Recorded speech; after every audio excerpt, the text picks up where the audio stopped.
Hello friend, good afternoon. আমি হলাম Lipika, home made recipe by Lipika চ্যানেলে আপনাদের সকলকে স্বাগত। আজকে আমি আপনাদের জন্য পুঁইমিটুলির একটা রেসিপি নিয়ে চলে এসেছি। এখানে আমি নিয়েছি পুঁইমিটুলি ডাঁটি শুদ্ধ, আর এখানে আমি দুটো আলু কেটে নিয়েছি, একটা টমেটো কুচি করে নিয়েছি, আর এখানে আমি হাফ রুই মাছের মাথা নিয়েছি। আর মশলার জন্য আমি ব্যবহার করব জিরে বাটা, আদা বাটা, আর এখানে কাঁচা লঙ্কা বেটে নিয়েছি। আমি গ্যাসটা ধরিয়ে কড়াইটা বসিয়ে নিলাম। কড়াইটা আমার গরম হয়ে গেছে, আমি তেল দিয়ে দিচ্ছি।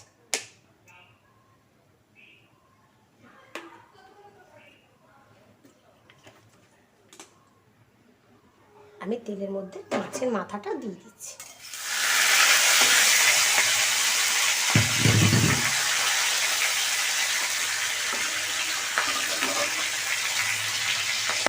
আমার মাছের মাথাটা ভাজা হয়ে গেছে, আমি মাথাটা নামিয়ে নিচ্ছি।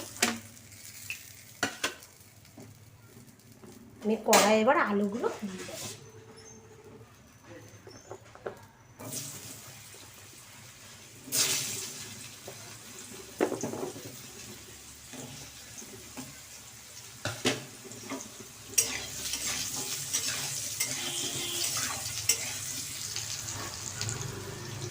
আলুগুলো আমার হালকা হালকা ভাজা হয়ে এসছে, আমি এর মধ্যে পুঁই দানাগুলো দিয়ে দেবো। এগুলোকে আমি হালকা করে একটু ভেজে নেবো ভালো করে। পুঁইমিটুলিটা আমার ভাজা হয়ে গেছে, এর মধ্যে টমেটো কুচিগুলো দিয়ে দিচ্ছি।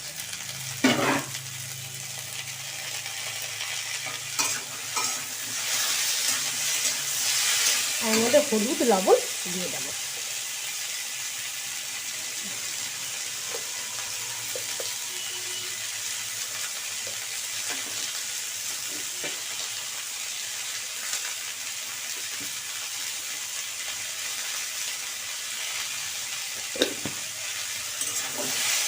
এটাকে একটু নাড়াচাড়া করে তারপরে আমি এর মধ্যে মশলাগুলো দিয়ে দেবো।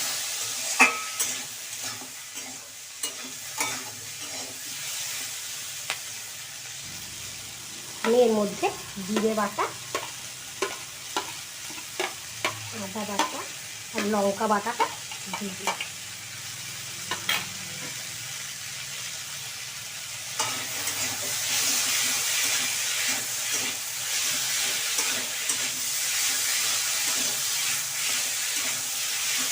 আমি যে মাছের মাথাটা ভেজে রেখেছিলাম সেটা আবার আমি এর মধ্যে দিয়ে দেবো। দিয়ে আমি মাছের মাথাটাকে ভেঙে দেবো।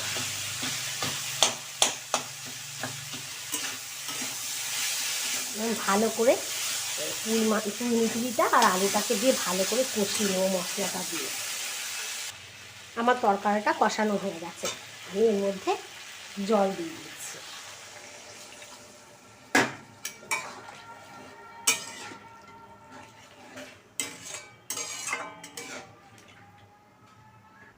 আমি আরেকটু জলের মধ্যে দিয়ে দিচ্ছি, দিয়ে আমি এটাকে ঢেকে দেবো। তাহলে পুঁইমিটুলির যে ডাঁটাগুলো রয়েছে সেগুলো খুব সুন্দর সিদ্ধ হয়ে যাবে।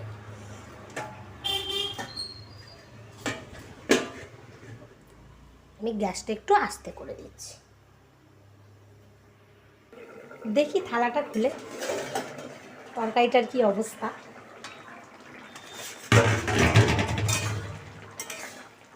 হয়েই এসেছে।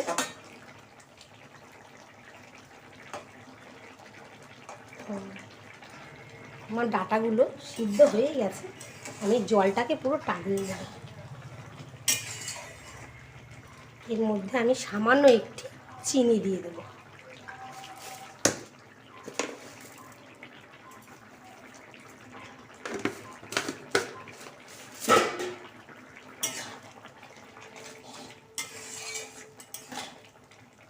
পুঁইমিটুলির তরকারি তো, এর মধ্যে সামান্য একটু চিনি দিলে খেতে বেশ ভালোই লাগে। আমি আবার তরকারিটাকে ঢেকে দেবো। দেখি এবার ঢাকনিটা খুলে দেখো, গা রসা আমি নামিয়ে নেব। আমার রান্নাটা কমপ্লিট হয়ে গেছে, আমি গ্যাসটা বন্ধ করে দিচ্ছি।